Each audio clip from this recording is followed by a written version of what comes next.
Well, ladies and gentlemen, that almost brings us to the end of today's session. What we're going to be doing very shortly, we're going to be jumping into our actions and wrap up. So basically, our panel of from the guys from QCAR will be going through and discussing the points that we have been touching on about and creating some action items to take forward from here, from what they've heard from you guys and also from a few of our speakers as well. So very shortly we'll be bringing back up Christian, Russell, Charles, Panico, Michael and Stephen to take us through what our potential action plans are as a collective group to push forward on what is required here for you guys in the industry along that way. All right, so I guess I can hand over to you guys who's going to roll through sort of basically some of the action plans, and I guess also from our audience are some of the things that you'd like, I guess, correct me if I'm wrong, to what we want to roll forward from here with our action items.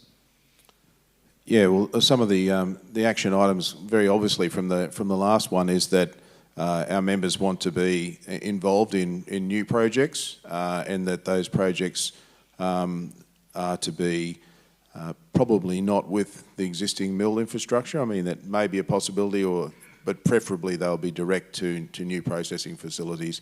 So again, as I said, we are already engaging, and that will continue as an action to engage with Energy Estate and look for opportunities with Energy Estate and other opportunities they may come along for yourselves to supply your crops to a more viable future and a less frustrating future, if that's possible. Now, obviously, it was raised, there was a lot of concern about it, and I guess it was probably more from the mill point of view, but it does obviously have a potential effect for the harvesting as well. In that. Yeah, one of the other things it's been out there for a long time, but that milling companies know all about our business, but we don't really know all about their business. So one of the action items, not from this meeting, but that we've already got in our leadership team, is to try and understand more about the cost structure. We don't really, not so much the revenue side, but the cost structure of mills, so that when we come into cane supply negotiations, we can be in a better position as well. One of the things too is that we already knew, but has been highlighted today, is that the Sugar Industry Act provides for other parties to be parties to cane supply agreements. Typically, harvesting businesses, a lot of them are farmer-owned and driven, are not party to that and are subject to abuse and damage. There is no reason why we can't have future CSAs where harvesting agreements are a schedule to our CSA so that the supply chain is better coordinated, understood and integrated. About 10 or so years there was ago, probably about 14 now, there was a project run through the industry, and it was led by John Pollock, not the DPI John Pollock, but John Pollock, who was the ex-Plaistow accountant and then CEO of Mackay Sugar for a while. He did some studies on behalf of the industry looking at fine-tuning the cut-to-crush supply side of our industry. In other words, if we did everything that we had to do to get the best job, to get the best sample in the mill and get the most amount of sugar to the mill, it would raise the cost for some people, harvesters and farms. And we know that, and would also potentially cost extra freight for the mill. Now, we're supposed to have a discussion about that economic model, about the winners and losers and how we can talk about the costs and equity relating to that. Now, that project was miraculously shut down. And again, it's something that our leadership team wants to have a look at, again, to stop putting our pressure, not to stop putting our pressure, but to help understand and relieve the pressure on our harvesting sector, who also are the meat in the sandwich, because ultimately, those many cases, those people are farmers as well that are providing a service. With obviously moving forward in this, and I guess the gist from everyone that we're getting here is this feeling is that, and I think Charles hit the nail right on the head. With the mills not operating the way that they are, what can us as a collective group try to do to take forward? Obviously, your members can reach out to you guys. Can I just comment on that one again? I won't hog them all, but we do have something to say in that Christian and I have had recent meetings with Wilmar. Now, we know here we're not just talking about Wilmar today. There's MSF, there's Nordzucker, Mackay as well as Wilmar, but we're in a Wilmar area. We understand the focus at the moment. But, you know, one of the things we talked about expenditure, you know, we know that Singapore did inject 150 million into the business, but we're trying to understand that, is money the object? Is money a problem? Is it just workers? But, I mean, if you had an open checkbook, could you solve this problem if you had all the money in the world? And we quite frankly didn't get a clear answer on that, and I'm trying to understand the cost structure and also to know whether it is a capital issue or whether there are other strategic or structural issues that it's not just to do with capital. That's right. Is it like because of the workforce we've lost so much experience in the mills? Is that the problem, that the workforce that's there at the moment just cannot operate the facility like it used to run? I did my apprenticeship there a long time ago. You know, there was engineers, they'd just walk up and down the milling train. They could almost hear if something was, going wrong. I think that's where we've lost that experience. And is that where it is? Maybe not the capital expenditure. I don't know. Maybe it's a combination of both. But we're going to continue to sit down with these guys, and talk it over. I know it's lip service, but we've got to keep talking. We'll keep prodding poking the bear, but we've got to turn things around. Yeah. Oz? When your boss is an asshole, no one wants to come to work. That's right, and even like dealing, through this industrial dispute, they've managed to alienate their whole workforce. If you're a worker in that mill, you're going to walk past that pump that's buggered, and are you going to report it? No. And these are the small breakdowns that's probably occurring because of that reason. I won't mention any names, but I think everyone who's sitting here knows. Well, the question I'm continually pursuing, and I won't stop asking the question, is what will it take? What do you need? I mean, do you need us to go to Singapore and get the money for you in a briefcase? I mean, what is the issue? What will it take to get? And I won't. We keep asking, and we will keep asking. Maybe we won't get an answer. I'm hopeful that we will somehow. But there are other ways to discover that information as well. I take this season for example. It was dry, right? We had an early start. They should have been that hungry for the cane. They should have been sitting there with their hands like, come on, bring it in, bring it in. Pioneer wasn't ready until the 19th. There's an old saying, it doesn't matter how much money you spend, you can't turn a bucket of shit into an ice cream. And nor would I want to be honest with you. Is that Pretty like ordinary putting chocolate lipstick ice on a cream. pig? So getting to that, Boz, so what do you do with the bucket of shit? So am I, mate. Like, I've been going at this for 3 years, not 30 years like some people in the industry. I think the KPIs of Australian management work on cost saving, not revenue. Boz, that's the biggest problem in our industry. What about an incentive scheme if they complete the crushing within, a timely manner of 20 weeks? But is that where it's going to, are we going to have to pull a bit of money out of our pockets? I don't know. Or where do we get the money to incentivise them? Like, these things are all on the table. Like, we're at a loss. Like, you know what I mean? We talk and we talk and we talk, but for the last 3 years, nothing's changed. And like, from 2022, you thought the season couldn't get any worse. Last year was, it was a basket case. This year we're staring, this year's has the potential to be, a 2010 all over again. So, this is what this forum's about. We want constructive ideas that, what are farmers, what are growers, what are you prepared to do? What incentives can we give them? Or what do we do? Peter? I want to give a clear incentives, Christian. The bottom line is, we came into this country under the Labor Kevin Rudd system, right? There was no due diligence done on this company at all. Their world reputation with humanitarian and environment should be enough to scare the government off with the law. They were warned by industry leaders not to let them in. We came out of one dictatorship called CSR straight into a worse one. The government, at the end of the day, has done this to us. They're looking at Peter Dutton has come out and said he's going to put in rules and regulations where if the food suppliers don't pull their heads in, they're going to sell them up and ship them off. Right? Now, they control 70% of the food chain in this country. Walmart controls 100% of us, and they're not doing a damn thing.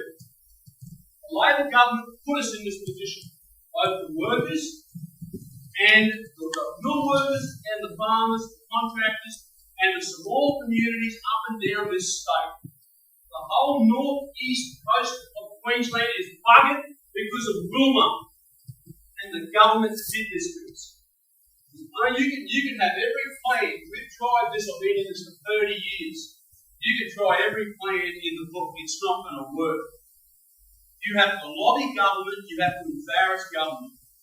That's the only way you're going to fix things. And at the end of the day, they come into our country. They don't pay tax. They don't vote. They're not citizens. And they've got more rights than what the Australian workers and farmers have got. That's the line you use. Back Peter Dutton and get them to kick these people out of our country. It's the only way you're going to beat them. Then you'll see all the other small suppliers will come in, what Lenny wants to do. We have our own refineries. We sell to farmers. We have to take back what was ours. It's not going to work any other way. The lobby government. All right, I think that's a fairly good point there that we can take from that. If anyone else has got anything else that they would like to put out as an action at all? Has QCAR gone to the top? I mean, we're talking about Singapore. Have you been to the top? Singapore, you mean? Like overseas? We did that in December 22, Lenny. We wrote a letter. We actually haven't had a visit, but we wrote a letter. That allowed us to have an all-Australian meeting in February 23. Relationship was building. That's when AgForce and BCAO started to work together, brought Charles and Christian and the team in, relationship building really good. We went down in November 23 to see how we were going to go for our February Australian thing, because I was starting to open up. They were telling us about building their own locos and 3D scanning on boiler tubes. It was opening up. We actually felt like we were getting somewhere. They were showing us what money they were spending, where they had to spend.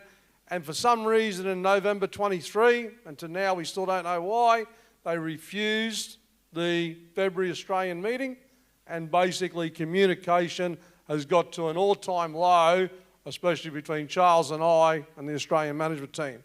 Christian and Stephen are trying to rebuild that again, but we did go straight to the top. Panico, who had a relationship with Mr. Clock back in the day, wrote a personal letter. It got us in front of it, and there was an injection into an extra $150 million in maintenance money for the 2023 season, which hasn't helped us at all. We've still got long seasons. So where we go from now, I don't know. Stephen's suggested the QCAR board is actually talking about a flight to Singapore to sit down, to give the man one last opportunity before we go down Peter's line. And I do think he needs that one last opportunity. You fix it immediately, or we're going to do what my brother said. That's how I look at it. The part of... Yeah, please. I don't want to interrupt that. Part of today is exactly that, is to find out, well, was firstly do the survey. So we need some information to take to these people. They have a lot more information than we do. So partly, firstly the survey, then actions from this meeting, and then some other information that we're gathering. And we do have an active project to write back to them and to seek a meeting, either from them to come here or us to go there. and to present what we found with their structural, systemic and cultural failures. So as a herbert grower, we actually went down 15 years ago down the pathway of trying to develop our own biofactory in the herbert. Probably the area that we need to look at is where we got stuck is we didn't have government support. We got to the 11th hour, had a factory, we had people to invest with us, we were ready to roll, but we didn't have the support from our government. We need to actually turn the government's viewpoints of us around so that we are seen as an industry that is viable, can deliver renewables, can deliver new things. So that's where I think we need to go, is we need to change the mindsets of those sitting in Brisbane and in Canberra of us. They think we're a basket case, and we need them to think of us as an industry who can offer a lot, and we can. I've seen it overseas in Brazil, I've seen it in South America and other countries, and I've seen it in Africa, where our crop can offer so much to our communities in Australia. From powering people, from what we eat in our mines and giving us jobs, powering our homes in the stuff that we get, called electricity, and the fuels that we get. We need our governments to actually change their view of our industry and work with us. I think that's where we need to go, Christian. That's right. We need to get away from not only wind and solar, but we need a bioeconomy. That's right. We need renewable fuels. We need cogeneration. We need renewable plastics. And competition. That's right. Yep. Well, ladies and gentlemen, I think we might call it there. I think we've got quite a fair bit for the guys to take away, and that to get an action plan together to help push your cause forward. I can't reiterate enough, though, that if you do have any other information or any other questions, I definitely reach out to QCAR, and I'm sure, no doubt, that they will be back with you to have a chat and all that kind of stuff. I just want to find out, obviously, from those that are still here, I just want a bit of a show of hands if you support this type of forum moving forward, if we'd like to go down this path again. I guess for the first one, if you support this type of forum, does it allow you, do you feel that it's achieved what you wanted to achieve out of it by having a voice or hearing what's being said out there? So if you can have show of hands if you do agree with that. Yeah. That would be our preference. I definitely think the guys will be taking it forward to be more outside of the work times and that as well. And obviously, if you'd like to see this again, and I guess as John was just touching on, probably at a better time, but with the guys knowing this information now, they can definitely make that happen. So it's not in the critical times for you. If you show of hands, if you do support doing something like this again, or at least every year to try and have a movement forward. Great, thank you very much for that. And can I just say, the idea of the forum was to be all-inclusive. Like I say, this started with a meeting that Charles and I had with Ash Saladini from the Australian Milling Council, and he was keen as mustard to come and meet growers, but he must have got the tap on the shoulder and said, I don't think that's a good idea. So unfortunately, they didn't accept our invitation, and we also invited the millers. That's what we wanted, a representative from every part of the sugar industry, and unfortunately we were let down. Well, ladies and gentlemen, firstly, sorry, Christian. No, thank you. Firstly, can we put our hands together for all our speakers today? Obviously, a lot of them are up on the stage here. So many to go through. I'd be here all day. Thank you to yourselves for taking the time out of your hectic work life to be here, to be able to be heard and to hear as well. And also, please give yourselves a round of applause for the way that you have held yourselves today. These kind of events, a lot of emotions can be involved very, very quickly and can quite easily spill over, but the way that everyone has conducted themselves today has been greatly appreciated from not only from myself, but I'm sure from the team from QCAR and all our speakers as well. So ladies and gentlemen, thank you very much for being a part of this as well. Yes. It's been a pleasure to be involved, and thank you to QCAR for having me along to sort of try and help out along the way. Please travel safe on whatever you're doing. I know that the guys will be around for a little while. You can have a chat to them if you've got any more questions or anything like that. Enjoy the rest of your afternoon, and good luck with everything as well. Thank you.